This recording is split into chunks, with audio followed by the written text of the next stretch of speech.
Hey friends, what's going on? TJ here from Midlife Karting Crisis.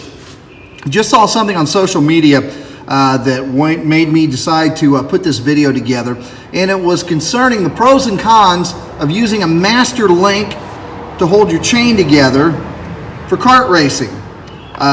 The person in question was running an LO206, a very low horsepower, low torque motor, and this controversy goes back to when I started racing karts back in the 80s.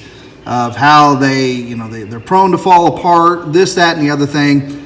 And I'm here to tell you folks, back in the day when I was running a Yamaha, back in the 80s, clear up through more recently, when I got back into kart racing a few years ago, and up to the point where I'm running a shifter kart now, I've always used a master link. I've had absolutely 0.0 problems using a master link, and could never find anyone that actually themselves had a problem with a master link. It was always somebody that knew somebody that had a problem with a master link. If you don't know what a master link is, it's pretty simple. You have your chain, your two sections of chain here. I'm going to move this can of Amsoil chain lube over here out of the way. You have your two pieces of chain. Now, the traditional way to put that together would be with something like this. This is a chain breaker. You would place the chain into the contraption here.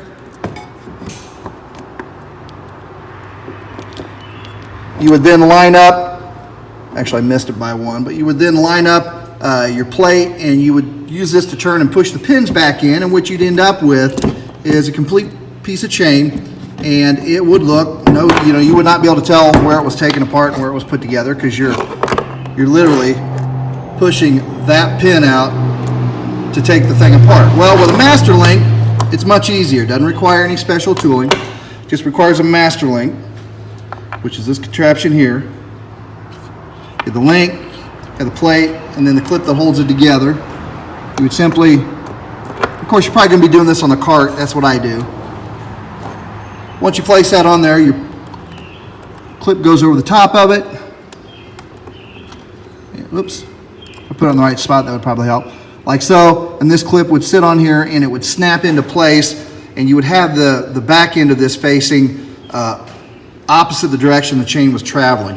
And again, this system makes for a super easy chain change. Why are you changing your chain? Well, if you do like I do, you race at a different racetrack every time out, or the conditions change that require a gear change. If you're going to a taller or shorter gear, you may end up with a piece of chain that's too long or too short. Now, what I've always done, and it really comes in handy with a shifter where I'm changing gears constantly, is I would have 3 different lengths of chain. They were only different by one length. You see right here, that was the only difference. They would be, I would have this one, there'd be another one that had one more link, and another one had another link. So I had a long, a medium, and a short. But as I would change gears, rather than having to take the chain breaker out, and this can be a little tricky. I wouldn't, when you pop this pin out, if you don't get it in exactly right, you can have a bind in your chain. And once you have a bind in that chain, that's drag, that's horsepower, that's speed. You don't want any of that. You don't want your chain slowing you down. Plus, not to mention, if it's not moving freely, it's more apt to fall off or to give you a problem. So, in addition to being much quicker, it's much more reliable. It's pretty much idiot-proof. There's only 3 pieces on this. About the worst thing that could happen is if you didn't get that clip put all the way back on properly and it snaps, so it's pretty easy to see when it's in or not. But I've literally myself, when I was trying to learn how to use a chain breaker, would spend sometimes half an hour, 45 minutes trying to get the pin in there to where it's not pushed in too far where it wants to bind everything up, or you didn't have it in backwards, or for whatever reason. For my money, you can't go wrong with a master link. You're going to have engine builders, tuners, everybody and their brother give you a million reasons why they don't work. The last 4 years I've been racing, 0 problems, and all the years before that, when I was in the sport in my younger day, 0 problems with the master link. I'm a fan to say use it.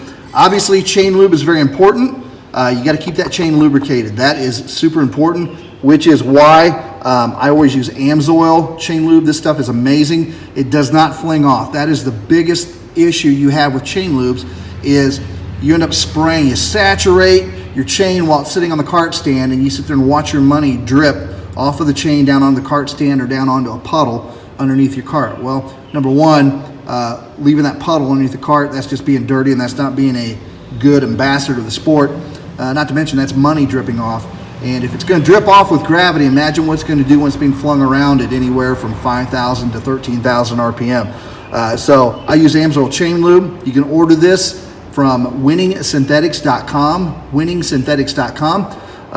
It is by far the best I've ever used. It also helps guard against dirt, which means dirt is less likely to stick to this. Now, I'm telling you right now, if you drop a wheel off and dirt goes flying everywhere, yeah, you're going to get dirt on your stuff. But this Amsoil Chain Lube does a great job of repelling just normal dirt that runs up off the racetrack. But I use this on my shifter cart, and I've used it on Yamahas. I've used it on 206, and it stays on the chain. I've never had anything like it. So check that out at winningsynthetics.com. What is your take on the great Master Link controversy? Do you use Master Links? Have you had an issue?